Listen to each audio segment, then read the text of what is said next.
সভ্য এবং গণতান্ত্রিক রাষ্ট্রে পুলিশ অপরিহার্য। পুলিশ জনগণের শত্রু নয়। পুলিশ জনগণের শত্রু নয় বলে মন্তব্য করেছেন বিএনপির ভারপ্রাপ্ত চেয়ারম্যান তারেক রহমান। তিনি বলেছেন, শেখ হাসিনা পালানোর পর একটি চক্র পুলিশের মনোবল ভাঙতে চেষ্টা চালাচ্ছে। বুধবার বিকেলে রাজধানী নয়াপল্টনে বিএনপি আয়োজিত সমাবেশে প্রধান অতিথির বক্তব্যে তিনি এই কথা বলেন। সমাবেশে ভার্চুয়ালি বক্তব্য রাখেন বিএনপির ভারপ্রাপ্ত চেয়ারম্যান। এ সময় তারেক রহমান বলেন, পুলিশ জনগণের শত্রু নয়। বিনা ভোটে নির্বাচিত শেখ হাসিনা পুলিশকে জনগণের বিরুদ্ধে দাঁড়াতে বাধ্য করেছে।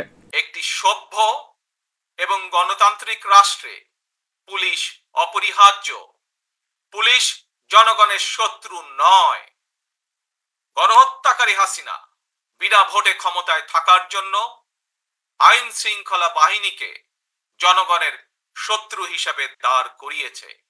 এ সময় বিএনপির ভারপ্রাপ্ত চেয়ারম্যান বলেন, দেশের চলমান অর্জনকে নষ্ট করতে ষড়যন্ত্র চলছে। ধর্ম, বর্ণ, পরিচয়ের ঊর্ধ্বে উঠে সবাইকে নিরাপত্তা দিতে হবে। দেশকে গণতন্ত্রের উত্তরণের চলমান প্রক্রিয়াকে বাধাগ্রস্ত করতে সারা দেশে অস্থিতিশীল পরিবেশ সৃষ্টির ষড়যন্ত্র স্পষ্ট হয়ে উঠছে। প্রশাসনের প্রতি আহ্বান, শক্ত হাতে আইন শৃঙ্খলা নিয়ন্ত্রণ করুন।